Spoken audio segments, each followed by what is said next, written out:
Norway is so wealthy that on paper every single citizen owns roughly $400,000 of the world's largest investment fund. Its young people have never been less happy. South Korea builds some of the most advanced technology on Earth.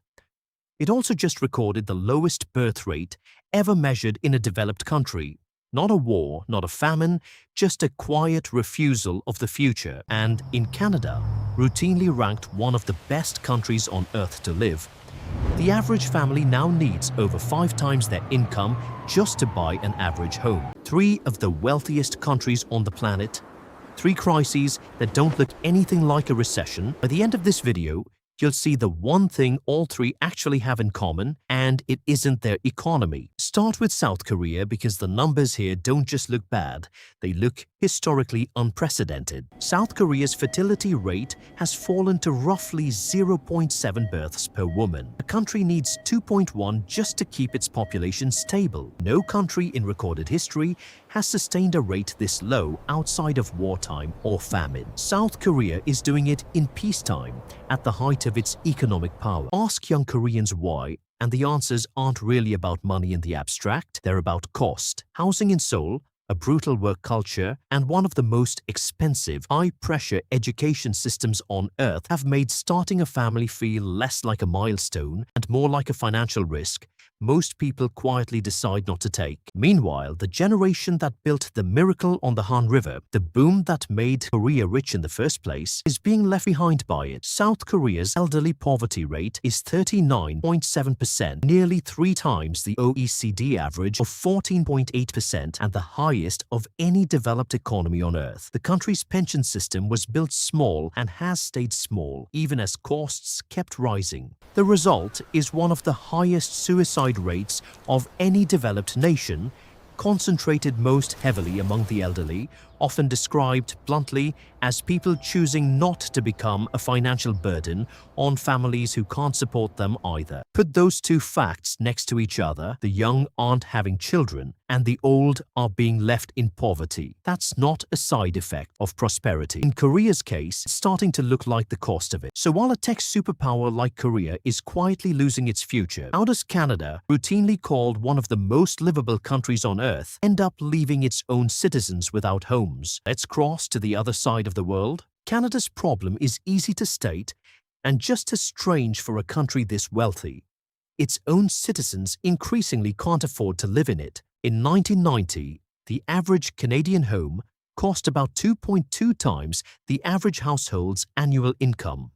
In 2026, that ratio has more than doubled to 5.4 times. An average home price of roughly $673,000 against an average household income of about $125,000. Housing costs alone now eat up close to 29% of the average household's income, up from 22% in 1990. This isn't a story about people refusing to work hard enough to afford a home. It's a supply and policy problem 3 decades in the making. Construction that never kept pace with population growth, especially in the cities where the jobs actually are. And the visible result is jarring. In Vancouver and Toronto, some of the most expensive real estate on the planet sits blocks away from tent encampments, a level of visible homelessness that didn't exist at this scale a generation ago, in a country that regularly tops best country to live in rankings. A middle class that built its entire financial identity around eventually owning a home is now watching that door close in real time. The country isn't poor. Increasingly, its own middle class just can't get in. Norway is, on paper, the hardest of the 3 to explain because Norway isn't struggling with money at all. It has the largest sovereign wealth fund on the planet, worth more than $2 trillion, built from decades of oil revenue. It owns roughly 1.5% of every publicly listed company in the world. Split evenly, every Norwegian citizen's theoretical share is close to $400,000. It regularly ranks among the top handful of countries on Earth for quality of life, and since 2011, its young people have been getting steadily unhappier. Researchers call it the generational happiness switch. For decades, Norwegian survey data showed the same pattern as most countries. young people reporting the highest well-being, older people reporting the lowest. Since the early 2000s, that has completely flipped. By 2023, Norwegians aged 18 to 24 reported the lowest well-being of any age group in the country, while people over 60 are now the happiest Norwegians.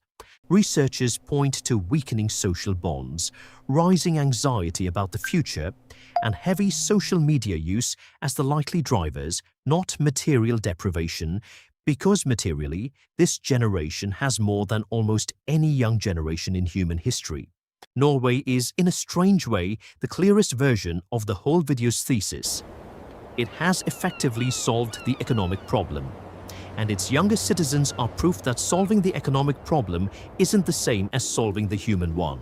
So what actually connects a country with no future generation, a country where you can't afford to live in your own city, and a country too rich to need either problem, but unhappy anyway? It's this. GDP measures the size of an economy. It says almost nothing about whether the people inside that economy can actually build the life the numbers imply they should be able to. South Korea is rich, and its young people can't picture a future stable enough to raise a child in. Canada is rich, and a working employed family can no longer necessarily buy a home. Norway is rich enough to give every citizen a six-figure paper fortune, and it hasn't been able to buy its own kids peace of mind. Like the Japan video showed from a different angle, a country's numbers and its people's reality can drift apart for decades before anyone calls it a crisis, through housing, demographics, and mental health this time. None of these countries are failing. This is what it looks like when a wealthy country's numbers and its people stop telling the same story, long before anyone calls it a crisis.